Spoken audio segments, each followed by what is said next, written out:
Hey everyone, Tin Man here, and back with some more Dota Underlords. We're going to be casting the ESL Mobile Open closed qualifiers. This is like the Phase 2 qualifiers, so they take the top half of players who participate in the Open qualifier, and they'll put them into the closed qualifier here, and that's what we've got. So we've got a 7-player lobby, just because we have an odd number of players who have advanced to the closed qualifier stage, so instead we've got Gwendolyn Bot filling in. Of course, fan favorite, always going to be cheering for Gwendolyn Bot. So we've seen a couple of games with this exact same lobby played earlier today, and in the previous game we did see Frenzic take down the win, so we're going to be following them initially here. Frenzic starts out with a Bloodbound alliance with Warlock and Bloodseeker, and has Axe as just kind of a relatively tanky frontliner, hopefully to let the Warlock do the main job of carrying the team after he gets the Bloodbound alliance. But admittedly, I don't think this is going to end too well for them, because the opponent also has a Bloodbound alliance.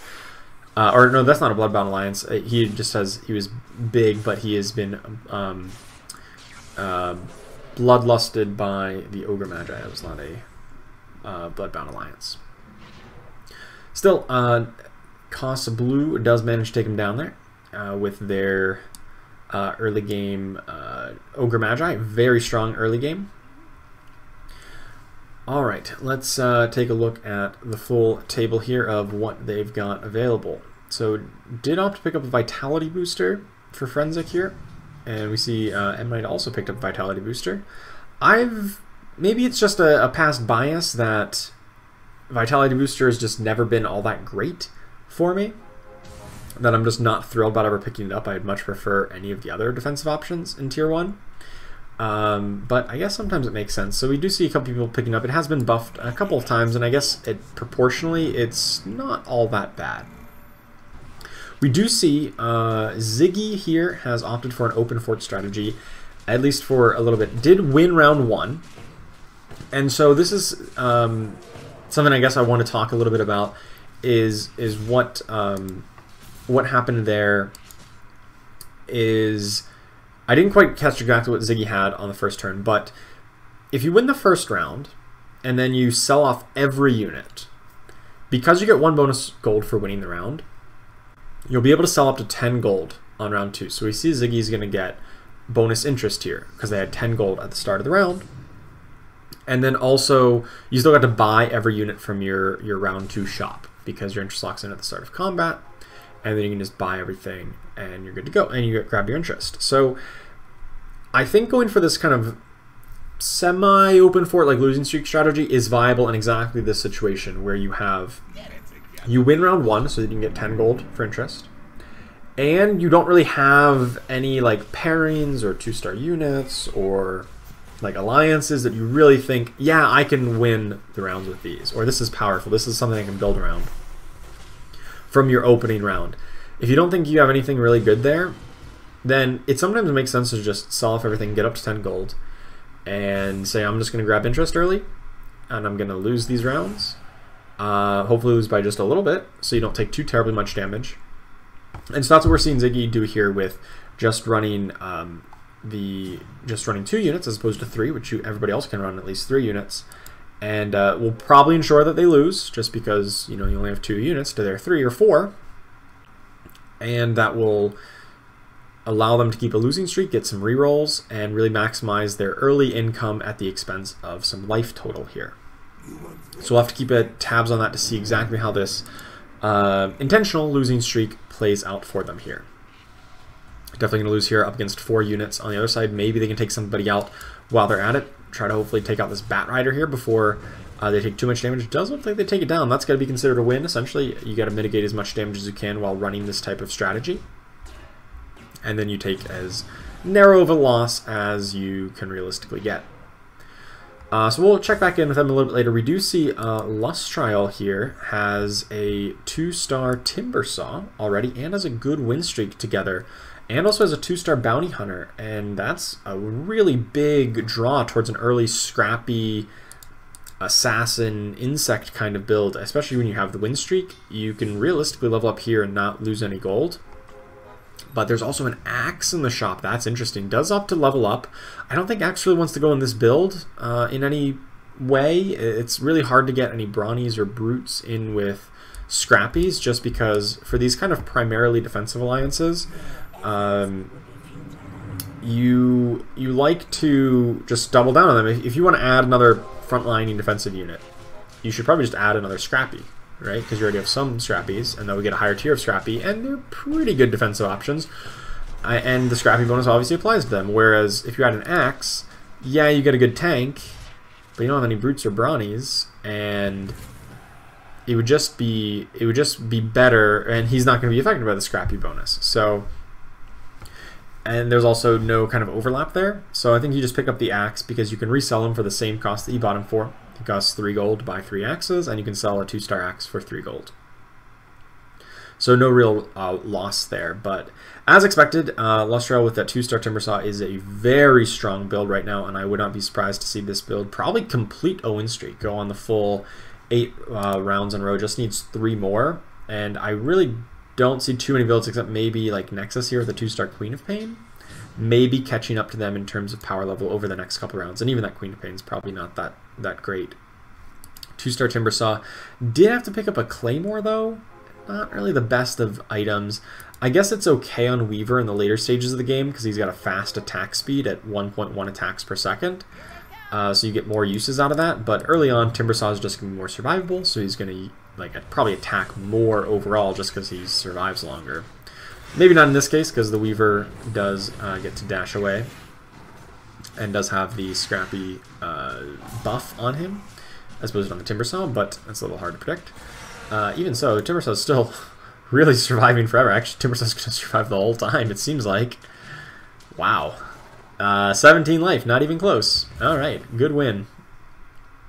Good win indeed. In the meantime, we also have Abnaside here, who finished in 2nd place in our last game. Of course, running a Knights kind of composition. This is actually similar to what we saw them run last time, was a Legion Commander plus 4 Trolls build. So that may be the direction they're trying to go. You know, maybe you incorporate some Druids for a little bit just because one of your Trolls is a Druid, your Shadow Shaman. And of course, Druids are just really strong at a lot of points in the game, especially when paired up with Knights and with Legion Commander. So I would definitely I definitely think that's the direction they probably want to go, just based on past history and kind of where they're at right now in the game. Not really a big advocate of kind of forcing builds, and if you're constantly running the exact same build over and over again, you're probably forcing it a little bit too hard. But if it's a strong build, which, you know, 4 Trolls plus Legion Commander does seem to be an awfully strong build, especially because it's so flexible in terms of whether you can run Knights or Druids or Warlocks, some other kind of support units. It can be a pretty good build to force, and then you can even, you know, adjust based on exactly what you get every time. All right, let's take a look at the full lay of the board here. With unfortunately, Abnaside did take a little bit of a loss there, so it does not have the win streak, but still has a pretty healthy life total, just narrow losses. Lustrel's really running away with the net worth game right now, up at 78. Meanwhile, a suspiciously low number of net worth is on Blue here. I don't know if Blue has gone for any kind of rerolls. Actually, just conveniently, they get to play against Abnaside, who we're spectating. Blue here is running a mage build, who we also saw them run a mage build last game, funny enough. This build, because the net worth is so low, I'm like kind of suspicious. Oh, did they reroll a lot to get all these 2 stars? I maybe not. Maybe they just were buying a lot of things and getting a little lucky, but this build seems very strong right now. Is looking to go towards a Spirits, even a Spirits build when paired with mages. Now, I'm not the biggest advocate of Spirits just because it's so RNG. It's so like, oh, is it going to hit one person or is it going to hit everybody on their team? But there's no doubt that it's powerful when it does work.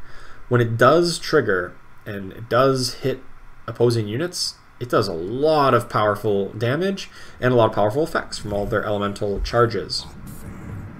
Already having a 2-star on Ember Spirit and the Storm Spirit, and already having some good front lines with the Brutes up to 2-star, I really like this build out of Cost Blue. I think they're picking up Legion Commanders because she's essentially an extra Spirit with her elemental charge and the fact that she becomes a Spirit.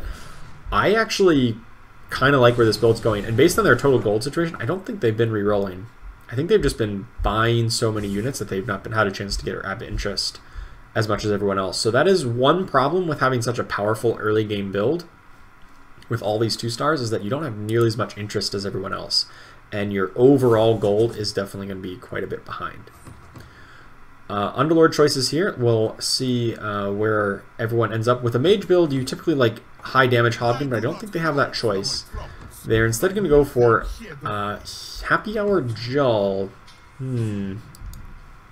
Normally I like Happy Hour Jull if you have a heavier healing composition, because his Happy Hour effect doesn't actually reduce damage, it just kind of delays it, which is really strong if you're going to be healing, because then you have a lot longer time to heal that up, as opposed to, oh, Enchantress casts her heal, but then your unit just dies right away. That's never fun. But with Happy Hour, it kind of increases the chance that she's going to get that full amount of healing.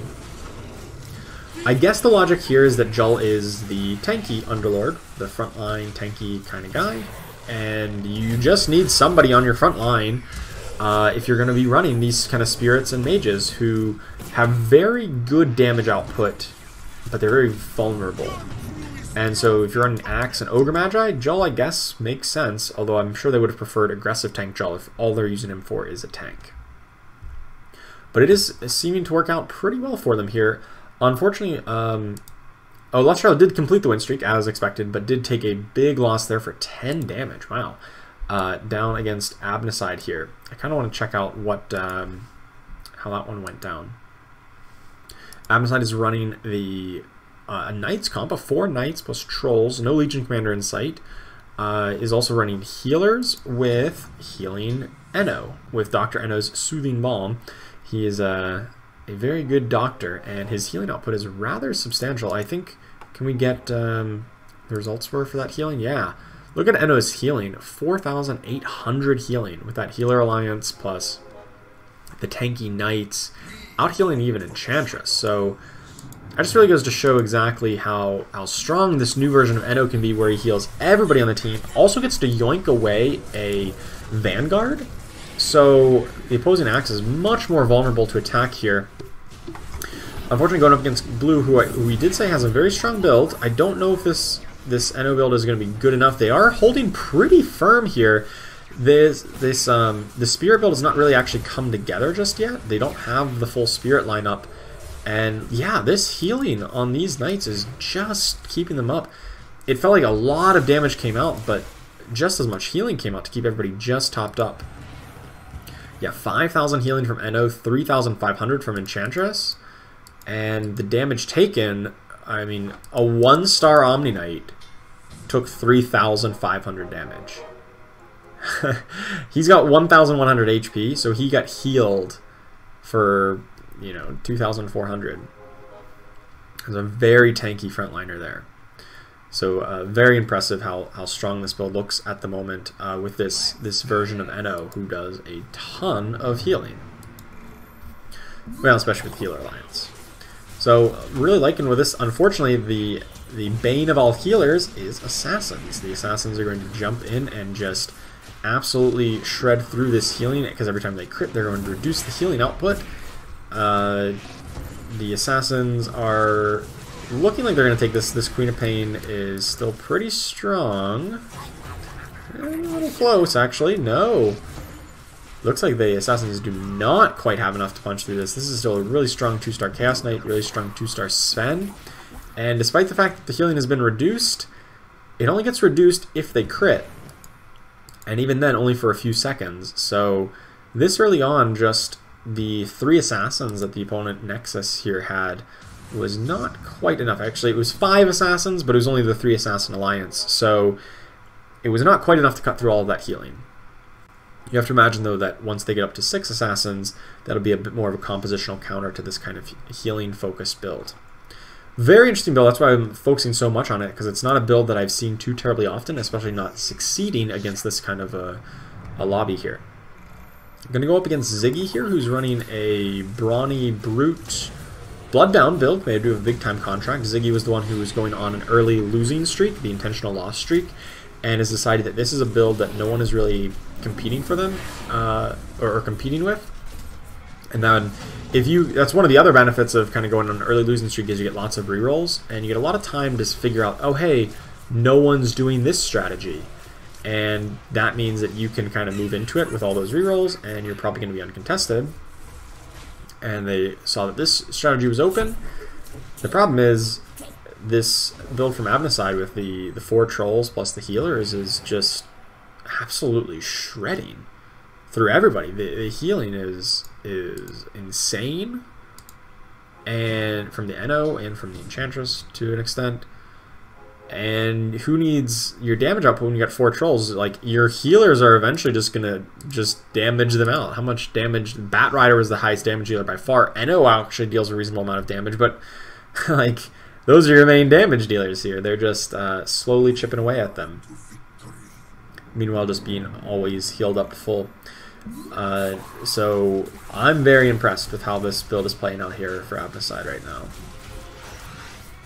Gonna go up against a M Knight who's got a relatively stock standard scrappy build, who has actually the all-out attack Eno. Now this is probably I'm gonna say this is another good matchup against the healers, because all-out attack Eno does apply 5 stacks of poison. You see that little green 5 on all the units after his all-out attack. And that does mean that their healing will be dramatically reduced. Everybody who's got those 5 stacks of the poison is going to take 50% less healing. When your entire build is built around slow and steady healing, that is not a very good recipe, and Abnaside does take first loss in a little while here, still at the top of the tables in terms of life total, but they are not invincible, certainly not against the all-out attack version of Eno, the Rabid Furball version. Alright, looking around, Frenzic also on a pretty good win streak here, is running a scrappy build. We do see 2 players on scrappy, both Frenzic and M Knight here. Frenzic opting for the more Warlock-focused build right now, does have the 2-star Broodmother. Just a 1-star Alchemist, but still a pretty good unit at this point in the game. Actually, they're both going to be playing against each other. Actually, no, this is Lustrile, actually. There's actually a 3rd scrappy build just below, yes. So 3rd scrappy, they don't have all 6 quite yet. And I do think 6 Scrappy is actually a really important point for this build, especially if you're going to be running Eno. He's already pretty survivable, but he just is like guaranteed to be your last guy alive if you do get him the Scrappy bonus.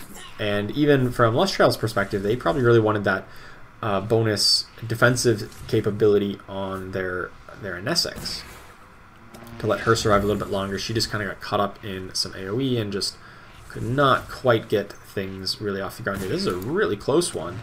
It looks like Eno is just tanky enough there at the end to pull out the win. A very narrow win over Lustrile there for Frenzic. There is an option for a Mask of Madness for Frenzic. Now that is a very powerful item. They do not opt to go for it because it's a very specific item, and I thought they may go for it because they do have 2 good Mask of Madness holders on the bench, the Drow Ranger and the Bloodseeker. But Bloodseeker is really just there if they want to trigger the Deadeye bonus with Sniper, and Drow Ranger if they want to trigger the Hunter bonus for Sniper. Now, of course, once you get into the mid and late game, there are better options for those particular alliances. You want a Gyrocopter for the Bloodseeker, and you want a Medusa for the Drow Ranger, or for the Hunter bonus. And so, yes, these units could hold the Mask of Madness pretty well, but there are better options for that role in the game. And so Frenzic's probably thinking, I don't even want to play Bloodseeker if I don't have to. I don't even want to play Drow Ranger if I don't have to. So, because I'm so far ahead, I have so much life total, so much gold, I probably am not going to have to play these bad units. I'm probably going to get that Medusa or that Gyrocopter at some point, and therefore just take a different item like the Hand of Midas. I think that was what they picked, the Hand of Midas there, and not have to go for an item that is probably going to be made obsolete at some point in the near future. It does look like Frenzic is going to take a little bit of loss here. No win streak completion here up against M Knight. Another very narrow victory, as sometimes these Eno fights tend to be. As Frenzic just takes 2 damage there. Despite being at the top of the life total, does have not the best record. Once again indicating how close these losses have been. 9 and 7 is the record, but still at the highest life total is 76. Kind of surprising seeing 3 players going for 6 scrappy builds and all, really getting them online at this point. We do see Lustral is probably the least powerful build at the moment. Does have a 12-4 record, but does have a very low HP total, indicating that they probably got a lot of those wins early in the game. And then now, once everyone's kind of powering up, they're starting to lose very heavily. Does have the Snapfire for an additional Inventor, but no Dragon to speak of, and doesn't even have 4 Inventors. So that Snapfire not looking so hot right here. Certainly not against the very tanky front line of these brutes. You see the Gwendolyn bot eliminated, unfortunately. I know we were all cheering for the bots to win, but you know, we will not have any bot victories here in this game. Does look like Lustral is going to be able to take this down. This Nessex Golem with the 6 Scrappies. The Nessex Golem, man, that gets really tanky with the Scrappy bonus, actually. I just realized it had 0 armor, so that bonus armor and bonus health regen is actually rather impactful on such a unit that's pretty vulnerable, just dropping into their backlines. So, big improvement there, and Lustral does manage to take that win as some other players falter, some of the other Scrappy players. In the meantime, let's take a look near to the bottom of the standings, and it's not even that far on the bottom because they still have just a shy of 50 life, so they're by no means out of it, but somebody like Blue here is very low on gold. Very low on gold. Does only have 4 gold at the moment. Now, rerolling down and being low on gold is not like a death sentence on its own right at this point in the game. That was a really bad Spirit ult, by the way, just hitting 1 unit. But what made me bring that up is that Blue is also at level 7, whereas everybody else was like low gold, like in either in like 0 to 10 or like anything. Pretty much everybody else in the game is level 8, and Blue is not. Blue is level 7, and if we look over at their XP, they're still 15 gold away from leveling up to 8, and that's pretty far. The thing with Spirit builds is they really do want to get as many levels under their belts as they can, because every level up, you can just throw in another Spirit. You can throw in another Storm Spirit, you can throw in another Legion Commander, another, well, mainly Storm Spirits, maybe some Ember Spirits, I don't know, and just another Spirit. That means another unit to trigger the Spirit Alliance. And now, yes, there's only 3 Spirits in the Alliance, but if you run 4 Spirits, as in the case with Legion Commander, you know, 4 units, and only whenever 3 of them trigger, you'll trigger a Delta Slam. So that means it's just so much easier to trigger multiple Delta Slams if you have more Spirits. And so here we actually see them leveling up and putting in a 2-star Razor, who's going to do good damage, of course. 2-star Razor is going to be a pretty big damage source. I would kind of prefer them to go for just like more Spirits. I mean, just double down. Just play every Spirit you can possibly find. I don't know. I don't play too many Spirit builds, but that is a really huge Delta Slam that hits so many people. Hits almost the entire board, and we just let them melt. Absolutely melt. That's why you play Spirits, because whenever they do hit, they hit hard. Unfortunately, everybody they hit pretty much died, and then the people they didn't hit didn't take anything. And Blue takes a big hit here. Despite getting a massive Delta Slam there, players or units right along the edges of the board are really hard to hit in a Delta Slam, just because of the way geometry works. The area covered near the corners of a triangle is much smaller than the area covered in the middle of the triangle. So units closer to the middle of the board are going to be in the middle of the triangle, and it's more likely to get hit. So if you're right along the edges, it's really hard to hit them, and we saw it like eliminated like 2 rows of them, but then anybody along the side was pretty much untouched. And then the build kind of gave out. Didn't have enough damage output. Blue's going to go up against Forensic here, who's been looking pretty solid. Does have that Drow Ranger that we did talk about earlier about the Mask of Madness decision. Unfortunately, the one problem with Scrappies is that they're often pretty weak to mages, just because they don't really have any magic resistance or even a lot of CC to deal with that. The Spirits, once again though, struggle to deal with the corner composition. And the Sniper, this Drow Ranger, this Tinker, yeah, they're getting hit by this Ember Spirit, but it's not really doing as much. It is not eliminating them. It's knocking them low and really just feeding the mana, and blue takes another hit here. I don't think this is the greatest of showings for this particular style of build. This particular spirit build. It was looking pretty promising initially, but I think it's fallen off pretty dramatically since. Does get to pick up an Octarine Essence, which is pretty good to be casting multiple times. Somebody on like Storm Spirit or Morphling. No, don't put it on Legion Commander. Legion Commander has a 40-second cooldown, so yeah, you get the most time off your cooldown. But what are the odds she actually casts a second duel in a fight? Especially with such a squishy composition like this with no healing effects. I don't think it's possible. So, okay. Alright, well, we'll keep an eye on Legion Commander. I'm pretty sure she's never going to get a second cast off. Whereas if it put on somebody like Morphling, I think Morphling would get multiple casts off. Yeah, Legion Commander gets one duel off, and then she dies.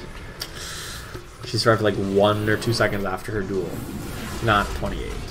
So, I don't think that was really the correct decision to put it on her. I mean, I don't think this build would have beat the Assassins anyway, if it was on the correct target, but every little bit helps. The double 2-star Queen of Pains just absolutely shredded through this mage backline. When you're very squishy and have no CC and don't have defensive abilities, these Queen of Pains are just gonna absolutely shred you. Still, no one's got eliminated though. We're still going into round 22 here. Cost Blue might be facing elimination with another loss. Another loss would probably knock them out here. Maybe 2 losses, depends on how bad they are. 16 life, we've definitely seen people take more than 16 at once. In the meantime, at the top of the standings, Frenzek is also is running pretty strong with 6 scrappies. Abnaside also still doing pretty decently with their Knights and Healers build, along with the Healin' and Stealin' Eno. And of course, rounding out the top 4 are other scrappy builds, who are also going pretty strong despite the intense competition. It's just because the builds that will typically prey on some of the scrappies, like mages or assassins, there are people playing them. They're just, those particular builds of this game are kind of weak. They're a little bit behind the curve. They haven't found quite as many as they would have liked, quite as many mages or assassins, and they're definitely struggling. And I think if you go like equal amount of gold spent on your board, then, or like equal number of like star levels and unit costs, I think mages tend to have a pretty good time against scrappies once you get to this point in the game, once you get to level 8s and 9s. But at this particular moment, it's not looking great for these mages. Let's take a look at what Ziggy's got, who's also kind of at risk of being eliminated here. Does have the Bloodbound Alliance with the big time contract, and also running 3 brutes. Not really that efficient, because you obviously want 4 brutes for the bigger alliance, and 3 brownies. Same thing. It does have pretty good items though. It has a big time contract, of course, and the Mask of Madness on a Troll Warlord. It's just a 1-star Troll Warlord and just has 2 trolls, so it's probably not going to be the biggest carry in the world here. We do see our 2 low health players, Ziggy and Blue, both going up against each other, and the loser of this may get eliminated depending on how big of a loss it is. The Troll Warlord is just going crazy on this Jull. I think this is going to knock out this Jull. Yep, and then Troll Warlord gets to swap targets real quick. Still going pretty strong, still healing up ever so slightly. I think this is going to be a good win here for Ziggy. Will it be enough to knock out Blue? Yes, it will be, and unfortunately, Blue is our first one out in this game. Nexus and the Ghost Lustral had a draw, interestingly enough. Didn't quite get to see how that one played out. I'll top over to Frenzek, and Frenzek does take a huge loss at the hands of Abnaside. I want to take another look at this Knights composition here, because this is one that I personally don't see too terribly often in my games. Running 4 Trolls, 4 Knights, 2 Druids, 3 Healers. Now you often see 3 Healers played with Knights just because Necrophos makes a lot of sense when paired up with Abaddon, and he's just a great unit. And also Omni Knight, of course, and then you throw in 1 more healer, whether it be Enchantress in this case with Druids, or sometimes Witch or Dazzle to give you Trolls. Or various other options. You often will see healers in here, and even more so now that Dr. Eno is an option, and he actually does just so much healing, and it's constant healing because it's every 3 seconds he's going to cast the Soothing Balm and heal up your team. And so that is just a lot of healing amplification going out for that healer alliance. So I'm a big fan of this build now that the NO has been recently adjusted. He actually managed to steal Vladimir's offering for even more healing, just intense amount of pressure coming out here, and this build is looking great. Outside does a massive chunk to Lustriel, dealing 20 damage to them. On the other side of the table, Ziggy is taking a loss here. Not quite eliminated though, only took 8 damage and still has a little bit left to spare. But probably one more loss will knock out Ziggy here. Does manage to finally get up to the 4 Brawny bonus, but at this point with a 1-star Bristleback, a 1-star Disruptor, 1-star Troll Warlord, a Legion Commander with only 16 bonus damage, this build just didn't really come together. This was the build that came out of that initial open fort strategy with you know, intentionally losing the first handful of rounds, opted into this strategy, which seemed very open. No one was really competing with it, but unfortunately the early rounds really dictate how strong a Legion Commander build is going to be, and a Brawny build is going to be, because they're going to really struggle to get kills later on in the game if they're already behind the curve, and they just go up against Abenside, who I was just singing the praises of. So it's not looking too good for Ziggy here. I believe Ziggy is going to get knocked out in 6th place in this game. Quite convincingly, actually. So, despite Troll Warlord doing his darndest, it is not going to be enough, as there is a Troll Warlord on the other side also doing quite well. Ziggy is knocked out in 6th place. So we still have a relatively close game. Just our first player eliminated on round 25. I've had games end on round 25 where everybody else got eliminated, and just first place is determined by this point. So the fact that only 2 real players have been eliminated so far really speaks to how close the rest of this game is. Let's take a look at both Lustriel and Nexus here, the next 2 kind of at the lowest HP. Lustriel running a slightly atypical scrappy build. You normally don't see assassins paired up with them, just because Bounty Hunter is probably one of the weaker scrappy units. Being a 1-cost unit, you try to move away from most 1-cost units by the end of the game, so you often don't see assassins here. And if you do that, you often want to play Viper and the Snapfire to give you dragons and assassins, and at some point you're just kind of running some weak units and you don't have quite as many options to go for, like Dragon Knight or to replace the Bounty Hunter, and still keep this build. So we'll see if they do well here. They're going up against Abneside, the healer build we were just talking so much about. I didn't get to talk about Nexus, but I did see some pop-ups there in between this round. They did get a 3-star Ember Spirit and a 3-star Queen of Pain this round, so that is a really huge improvement. I got to imagine Nexus is going to be looking pretty strong after this round. Looks like Lustriel is going to be going down here. Probably not going to get eliminated. Not going to take 22, I don't think. I think this is like 18. But I didn't count. I didn't count that high. Is it 22? 19! Okay, sweet. My rough estimation pays off. Alright, Lustriel still survives one more turn. Let's take a look at Nexus, who, well, was previously the lowest, but now I gotta think they're in really good shape. Does have a 3-star Queen of Pain with a BKB, so she's going to be pretty hard to take down, and has a 3-star Ember Spirit. Did have a Battle Fury until just a moment ago, and instead opted to go on the Desolator, which, after the interaction between Battle Fury and Ember Spirit had been slightly nerfed, such that it doesn't cleave quite as much as it used to, like the geometry of it changed a bit. I can kind of see the Desolator going on it. You can even see them swapping between the two was a little bit undecided. But just getting to apply this Desolator -5 armor to basically their entire team, because it'll hit everybody within 3 squares of his initial spot, which is basically the whole board. That is a really big damage output. It might not show up on Ember Spirit. He might not have the most damage. I mean, he's going to have the most damage, but he probably would have more if you gave him Battle Fury. But the rest of your team is also going to hit just that much harder, just because they're going to have -5 armor. And the rest of your team is just going to shred through them, as Nexus does so, and does knock out Lustriel. Unfortunately, they're going down in 5th place. Next player up is Frenzic. Is also looking a little bit worse from where here. Is going to take a loss, but just a narrow one. Not going to get eliminated quite yet.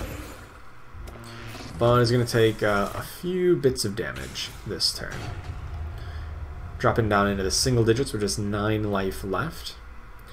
as Abnaside actually did take a loss. That healer build went up against the Assassins, and, you know, what do you know that getting a couple of 3-star Assassins is going to turn the tide even against the strongest of opponents.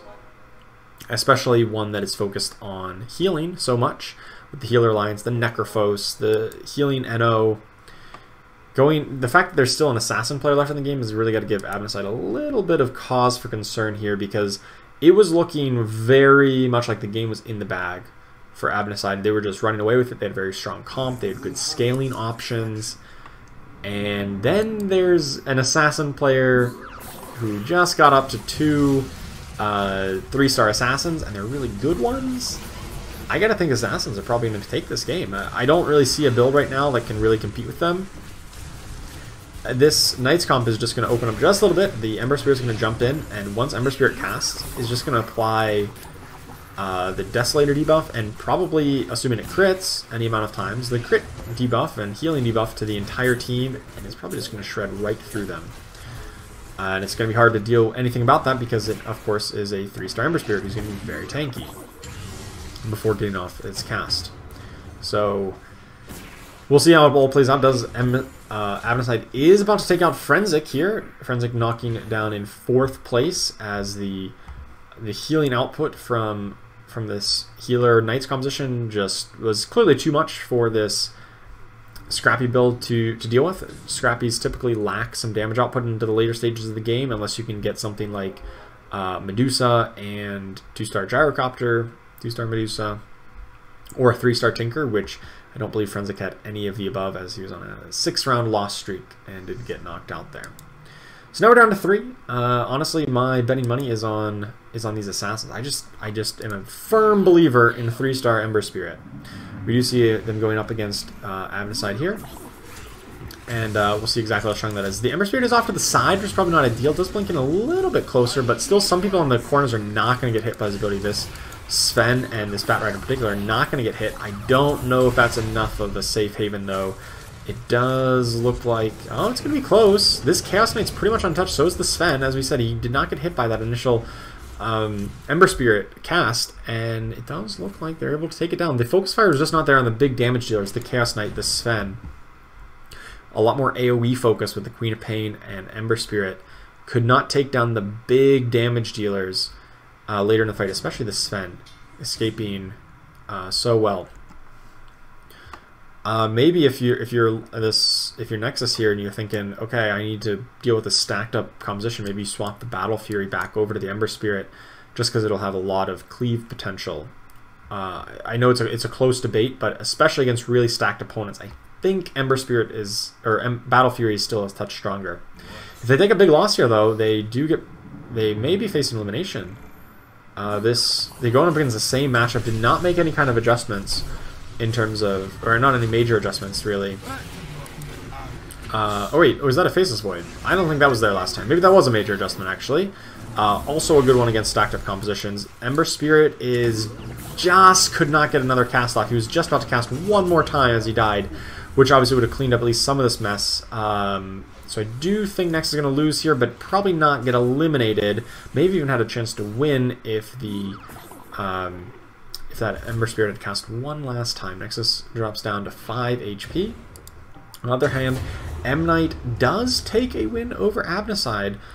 This Scrappy build, which, as we said, typically lacks damage output, dealing with the healers quite well, but they do have the Deadeye bonus, and that is one good way of countering the healers is Deadeye bonus, because you can't get healed up if you're dead. And if you're just going to constantly be focus firing on the lowest health targets, they are probably going to die at some point. We also see that M Knight here is 1 away from a 3-star Tinker. I kind of want to check their shop and see if they can get the Tinker. They do not find it here. They still probably have at least another round to try to find it here. This Alchemist is holding the Shiva's Guard. I don't necessarily agree with his positioning. Oh, there we go. I was about to say, you want to put it closer to the middle because it does an AoE within 3 cells around it, so you want to put that AoE closer to the center rather than on the corner where some of that AoE is going to be wasted into the bushes, really. So, hey, if they get a 3-star Tinker here, it's anybody's game. 3-star Tinker does so much work. That is a huge Chrono Cube setting up the entire corner over here. The 3-star Ember Spirit does now have the Battle Fury, also looking pretty strong. If we see the damage output, actually it's the Queen of Pain really pulling the weight here. It does look like Nexus with the Assassins is going to survive one more turn, but so does M-Knight. This is not going to deal a full 19 to them. Both of the 3-star Assassins do barely survive. And man, we've got a really close one. It seems like everybody has a chance to win against everybody else, depending on exactly how this all plays out. We do see Abnaside has a 2-star Troll Warlord that I think they just recently got. The 2-star Troll Warlord with a Moon Shard. Now, it's not quite as good as with a Mask of Madness because it can't heal himself up, but with as much other healing as there is in this build, you get a little bit of extra damage out of this Moon Shard, and a 2-star Troll Warlord is just going to absolutely demolish whoever he looks at. If he's not stunned, if he's not CC'd, whoever he starts attacking is going to die within just a few seconds, regardless of who it is. Does initially start attacking the Jull. Probably not the best target because that's probably the hardest one to take down quickly. Does get stunned up here. Does not retarget, still attacking this Jull, and then it's stunned up again. Yeah, this Troll Warlord just never got off the Jull until it was way too late in this fight. I think if he was placed further back, he would have had a better chance of attacking one of the Assassins who jumped in, rather than just focus firing Jull. If we do damage taken, the opposing Jull took 2,600 from Troll Warlord, which, considering he had like plus 20 something armor, all that damage could have easily killed off like every other assassin.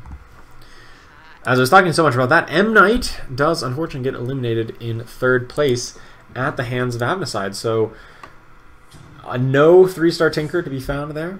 And unfortunately we just came up a little bit short against that new and improved Troll Warlord. It turns out you may have good damage output with the Scrappies and the Deadeyes, but not quite as good as Troll Warlord. But in the meantime, we've got a 3-star Sven.